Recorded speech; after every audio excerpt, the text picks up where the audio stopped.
حق دو تحریک کے زیر اہتمام شعبہ جیونی چوک گوادر پر بجلی کے بحران کے خلاف احتجاجی مظاہرہ کیا گیا۔ مظاہرین سے خطاب کرتے ہوئے حق دو تحریک کے قائد مولانا ہدایت الرحمان بلوچ نے کہا ہے کہ گوادر کو سنگاپور اور دبئی کہا جا رہا ہے، لیکن گوادر میں بجلی تک نہیں۔ سی پیک کا نام لے کر گوادر شہر کو جس طرح بڑھا چڑھا کر پیش کیا جا رہا ہے وہ آبشراب ہے۔ گوادر شہر میں ایک ڈنگ کا بجلی کھمبا بھی نہیں دکھتا، بجلی آتے ہی کھمبے گرتے ہیں اور ٹرانسفارمر جل جاتے ہیں۔ کیا سنگاپور اور دبئی میں بھی ایسا ہوتا ہے؟ انہوں نے کہا ہے کہ سی پیک اور ترقی کے خلاف نہیں، لیکن ایسی ترقی پر لعنت بھیجتے ہیں جس سے گوادر، مکران اور باقی بلوچستان فیضیاب نہ ہو۔ ہمارا ہمسایہ ملک چاند پر پہنچ چکا ہے اور ہم کھمبے اور بجلی کے لیے ترس رہے ہیں۔ ترقی وہ ہے جس سے لوگوں کا معیار زندگی بلند ہو جائے، مگر ہم ترقی کے بیچ میں بجلی سے محروم ہیں۔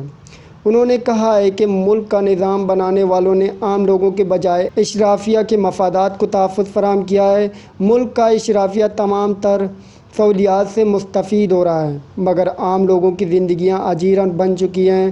جس نے بھی یہ نظام بنایا ہے، ہم اس نظام پر لعنت بھیجتے ہیں۔ انہوں نے کہا ہے کہ ہم بارڈر کے قریب رہتے ہیں، لیکن کھانے پینے کی چیزوں سے لے کر پیٹرولیم مصنوعات تک سب چیزیں مہنگے داموں مل رہی ہیں۔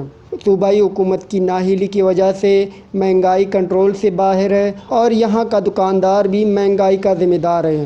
ایک دکان پر جو چیز فروخت ہوتی ہے اس کی قیمت دوسری دکان میں زیادہ لیا جاتا ہے۔ انہوں نے کہا ہے کہ گوادر میں بجلی کا بحران ہے، لیکن بجلی کا جو بل آتا ہے وہ کسی بم سے کم نہیں ہوتا۔ مہنگائی اور بجلی کے بھاری بھرکم بلوں کی وجہ سے شہری پس کر رہ گئے ہیں۔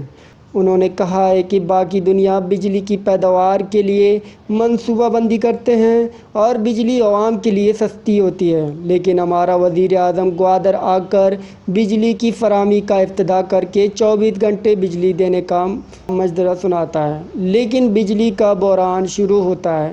احتجاجی مظاہرے سے حق دو تحریک کے مرکزی چیئرمین حسین واڈیلا، حق دو تحریک کے ترجمان حفیظ قیاضی اور اکرم فدا نے بھی خطاب کیا۔